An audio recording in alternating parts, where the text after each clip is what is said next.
Selamat pagi, perkenalkan, nama Ibu Petronila Kristiani. Nama Ibu Monica Yunita. Di sini Ibu akan menjelaskan penggunaan kalimat tanya.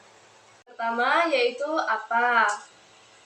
Nah, kalimat tanya apa ini adalah kata tanya yang berisi pernyataan mengenai permasalahan atau hal-hal yang terjadi pada suatu peristiwa. Contohnya, apa yang sebenarnya terjadi, terus apa yang sedang dilakukan olehnya, apa yang dibawa oleh si pelaku, terus yang berikutnya apa yang digunakan oleh si pelaku, dan yang terakhir apa yang menyebabkan kejadian itu terjadi.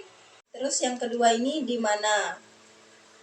Di mana ini mengandung pertanyaan-pertanyaan mengenai tempat atau lokasi sebuah peristiwa terjadi.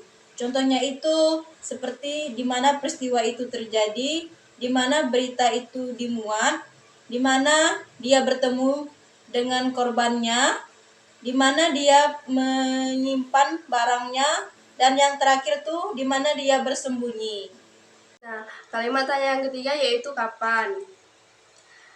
Kalimat tanya kapan berisi pertanyaan-pertanyaan mengenai waktu terjadinya suatu peristiwa, berita atau cerita yang sedang terjadi.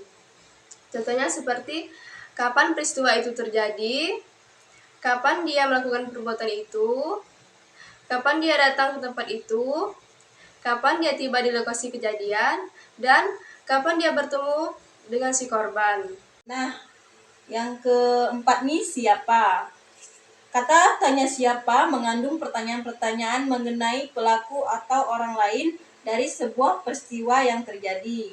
Nah, contohnya ini yang pertama tuh siapa yang melakukan perbuatan itu?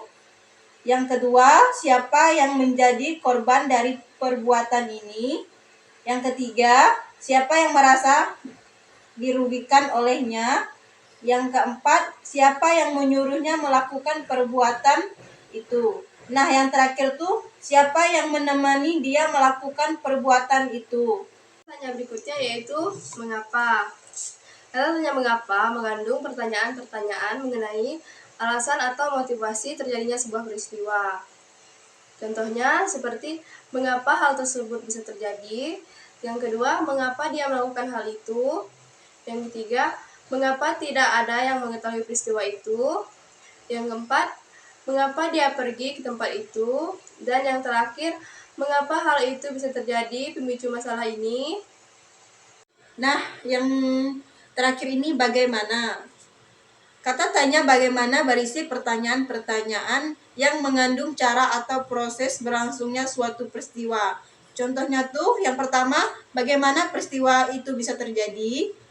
Dan kedua, bagaimana dia melakukan perbuatan itu. Yang ketiga, bagaimana dia bertemu dengannya pertama kalinya. Yang keempat tuh, bagaimana reaksi dirinya ketika diberikan pertanyaan itu. Yang terakhir tuh, bagaimana cara memecahkan masalah itu.